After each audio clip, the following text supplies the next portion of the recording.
Hi అండి, 1111 టారోకి please అండి subscribe చేయండి, లైక్ ఇవ్వండి, షేర్ చేయండి. నన్ను సపోర్ట్ చేసినందుకు చాలా చాలా థ్యాంక్స్ అండి.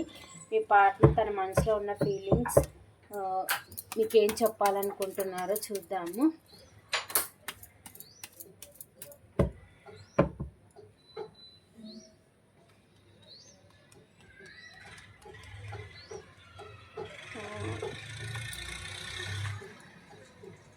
మీకు న్యాయం చేయాలి. పాస్ట్లో మీకు చీటింగ్ చేసి మూవ్ అని వెళ్ళిపోయారేమో.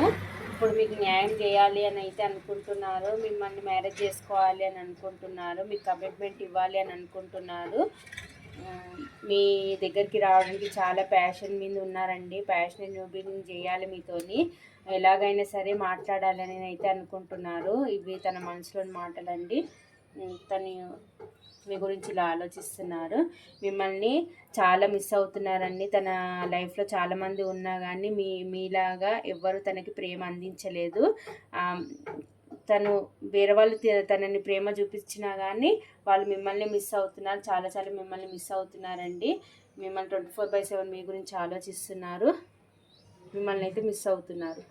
ఎలాగైనా సరే మీ పాస్ట్లో మీ నుంచి మూవ్ అని వెళ్ళిపోయినట్టున్నారు. థర్డ్ పార్టీ సిచ్యువేషన్ కనిపిస్తుంది ఇక్కడ. థర్డ్ పార్టీని చూస్ చేసుకొని వెళ్ళిపోయినట్టున్నారు. ఆ థర్డ్ పార్టీ అంటే ఎవరన్నా కావచ్చండి. అది ఫ్యామిలీ అన్నా కావచ్చు, లేకపోతే మదర్ అండ్ ఫాదర్ ఎవరన్నా కావచ్చు థర్డ్ పార్టీ. లేకపోతే మీ ఇద్దరి మధ్యలో ఉన్న సిచ్యువేషన్ ఏదైనా థర్డ్ పార్టీ కిందకి వస్తుంది. థర్డ్ పార్టీని చూస్ చేసుకొని మీ నుంచి మూవ్ అని వెళ్ళిపోయినట్టున్నారు. ఇప్పుడు ఎలా వెళ్ళారో అలా మీ దగ్గరికి రావాలని అయితే అనుకుంటున్నారు. పాస్ట్లో మీ ఇద్దరి మధ్య జరిగిన ఏవైతే ఉన్నాయో అవన్నీ తలుచుకొని బాధపడుతున్నారు. హీల్ అవుతున్నారు. మర్చిపోవడానికి ట్రై చేస్తున్నారు.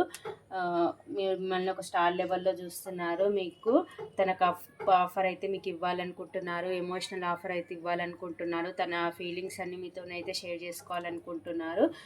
మీకు కమిట్మెంట్ అయితే ఇవ్వాలి అని అనుకుంటున్నారు. మీరు ఇప్పుడు తనకి చాలా అందంగా కనిపిస్తున్నారు. అన్ని విధాలుగా సఫిషియెంట్ ఉన్న పర్సన్ మీరు అని అయితే అనుకుంటున్నారు. అన్ని విధాలుగా తనకు తగిన జోడైతే అనుకుంటున్నారు. మీ గురించి ఆలోచిస్తున్నారు. నిద్రలేని రాత్రులు గడుపుతున్నారు. 24/7 మీ గురించి ఆలోచిస్తున్నారు. మీకు కమిట్మెంట్ ఇవ్వాలని అయితే ఆలోచిస్తున్నారు. మీ దగ్గరికి ఎలా రావాలో భయపడుతున్నారు. మీకు పాస్ట్లో చీటింగ్ చేసిపోయినట్టున్నారు. రావడానికి అయితే ప్లాన్లు అయితే వేస్తున్నారు. రెండు విషయాల మధ్య జగులవుతున్నారండి. రావాలా వద్దా, వస్తే మీరు ఎలా రిసీవ్ చేసుకుంటారు అని అనుకుంటున్నారు. అది ఒకటి కెరియర్ మీరన్నా కావచ్చు, లేకపోతే తన లైఫ్లో ఏదో రెండు సిచ్యువేషన్ల మధ్య అయితే జగులవుతున్నారు. మీ దగ్గరికి అయితే రావాలని అయితే చూస్తున్నారు. మీ కాలర్ మెసేజ్ చేయాలనుకుంటున్నారు. లాంగ్ డిస్టెన్స్లో ఉంటే ట్రావెల్ చేసి రావాలనుకుంటున్నారు. మీతో ఎలాగైనా మాట్లాడాలని అయితే ట్రై చేస్తున్నారు.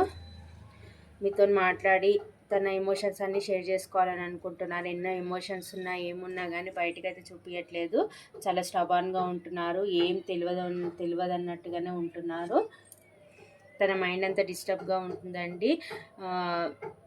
మీ గురించే 24/7 మీ గురించి ఆలోచిస్తున్నారు. ఓవర్ బర్డెన్గా ఫీల్ అవుతున్నారు. మీ దగ్గర రావాలని అయితే అనుకుంటున్నారు. మిమ్మల్ని ఒక ఇంప్రెస్ లెవెల్లో చూస్తున్నారు. ఈ కనెక్షన్ని గ్రోత్ చేయాలనుకుంటున్నారు. మీ కమిట్మెంట్ లైఫ్ లాంగ్ కమిట్మెంట్ అయితే ఇవ్వాలని అయితే అనుకుంటున్నారు. తను ఒక్కడే ఉండి డిఫెండ్ చేసుకుంటున్న పాస్ట్లో మీకు చీటింగ్ చేసిపోయిన దాని గురించి చాలా రిగ్రెట్గా ఫీల్ అయ్యి తను ఒక్కడే ఆలోచించుకుంటున్నారు. ఇవన్నీ తన మనసులోని మాటలు మీ గురించి ఇలా ఆలోచిస్తున్నారు. మీకు ఇవన్నీ చెప్పాలని అయితే అనుకుంటున్నారు.